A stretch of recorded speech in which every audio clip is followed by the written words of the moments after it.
Negative জিনিস আমি অত বেশি অ্যাকসেপ্ট করতে পারতাম না। ভালো খারাপ হয়তো ভালো জিনিস হলে অনেক খুশি হতাম, নেগেটিভ জিনিস দেখলে অনেক ডাউন থাকতাম। তো বোর্ডের একটা থাকা উচিত যে প্লেয়াররা এইখানে এটা ন্যাশনাল টিম শেষ করে এই জায়গাটা থাকলে মেবি ভালো। অনেকদিন পরে এই টিমের খেলা, লাস্ট পাকিস্তানে খেলছিলাম। তো এই টিমের খেলা এই বছর অনেক এই টিমের খেলা আছে। তো আমি আমার জায়গা থেকে বেস্ট প্রিপারেশন নিতেছি, আর ইনশাল্লাহ চেষ্টা থাকবে যতগুলি ম্যাচ আছে অনেক ভালো খেলার, আর ডেফিনেটলি জেতা মূল লক্ষ্য থাকবে। খারাপ লাগা নিয়ে চিন্তা করলে ভাই সামনে যাওয়া অনেক ডিফিকাল্ট। তো আমার মেইন হচ্ছে আমি আমার প্রসেসটা থাকার সবসময় চেষ্টা করি, যেই প্রসেস দিয়ে আমি সাকসেস হই ওই প্রসেসটা সবসময় মেনটেন করার চেষ্টা করি। তো একটা প্লেয়ারের সবসময় একটা ফ্লো থাকে না, আপ অ্যান্ড ডাউন থাকে। তো চেষ্টা থাকে যখন খারাপ টাইমটা বেশি পজিটিভ থেকে যে প্রসেসটা মেনটেন করে সাকসেস পাই ওই সাকসেসটা মেনটেন করার জন্য।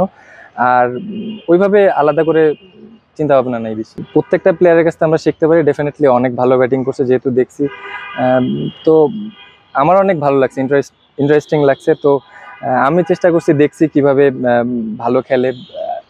ওইভাবে আলাদা করে নেওয়ার কোনো কিছু নাই, আমি এনজয় করছি ব্যাটিংটা।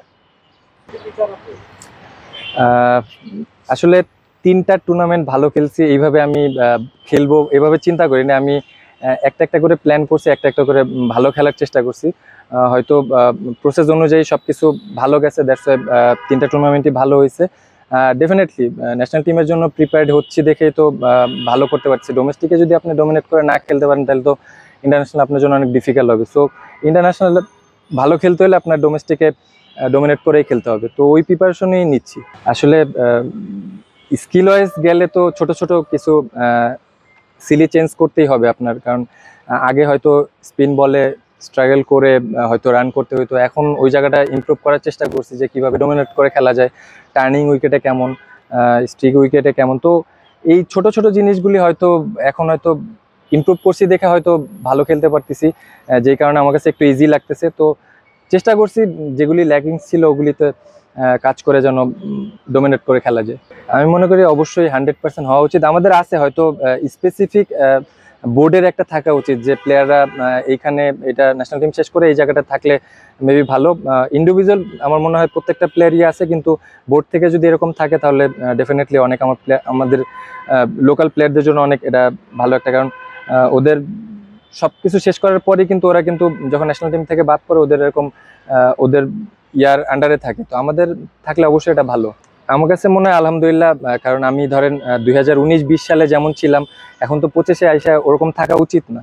তো ওই জায়গা থেকে তো মেন্টাল পরিবর্তন অনেক আসছে, কারণ মেন্টাল স্ট্যাবিলিটিটা আমার কাছে অনেক ইম্পর্টেন্ট। কারণ আগে নেগেটিভ জিনিস আমি অত বেশি অ্যাকসেপ্ট করতে পারতাম না। ভালো খারাপ হয়তো ভালো জিনিস হলে অনেক খুশি হতাম, নেগেটিভ জিনিস দেখলে অনেক ডাউন থাকতাম। তো সবকিছু অ্যাকসেপ্ট করে নিয়ে আপনার পরিপূর্ণতা তখনই আপনার ভিতরে আসবে যখন আপনি সবকিছু অ্যাকসেপ্ট করে নিতে পারবেন। কারণ ওয়ার্ল্ড ক্লাস প্লেয়ারদের ভিতরে কিন্তু আপনি দেখবেন যে আপ অ্যান্ড ডাউন থাকে। তো ওরা কিন্তু ওই ডাউন টাইমে কিন্তু কখনো ডাউন থাকে না। ওই টাইম থেকে বেরোয় আসার জন্য যেগুলি করণীয় ওই জিনিসগুলি ম্যাক্সিমাম ওভারকাম করার চেষ্টা করে। তো অবশ্যই বলবো যে 19-20 থেকে তো এখন অবশ্যই অনেক পরিপূর্ণ। এখন আপনি যত নেগেটিভ জিনিসই বলেন বা পজিটিভ জিনিস বলেন, আমার মাইন্ড সেটআপে যে জিনিসটা আছে ওই জিনিসটা নিয়ে আমার ভিতরে আমি কাজ করতে থাকি। আমার নেগেটিভ বলেন পজিটিভ বলেন ওই জিনিসটা আর আমার ভিতরে ওরকমভাবে কাজ করে না। তো ওই জায়গা থেকে এখন বলবো যে মেন্টালি অনেক পরিবর্তন আসছে, আমি এখন অনেক স্টেবল। যদি সুপার লিগে যাই তো ইনশাল্লাহ এতটুকু বিশ্বাস রাখি যে করতে পারতাম, কিন্তু আনফর্চুনেটলি উঠতে পারি নাই। অ্যাজ এ টিম ওয়াইজ আমরা ভালো খেলতে পারি না, দ্যাটস ওয়াই জিনিসটা অ্যাচিভ করতে পারিনি। নো লুক তো লুক কিছু না ভাই, অনেক জোরে বল ছিল, টাইম ম্যানেজ করতে পারতেছিলাম দেখে হেড স্টিল রাখার চেষ্টা করতেছিলাম।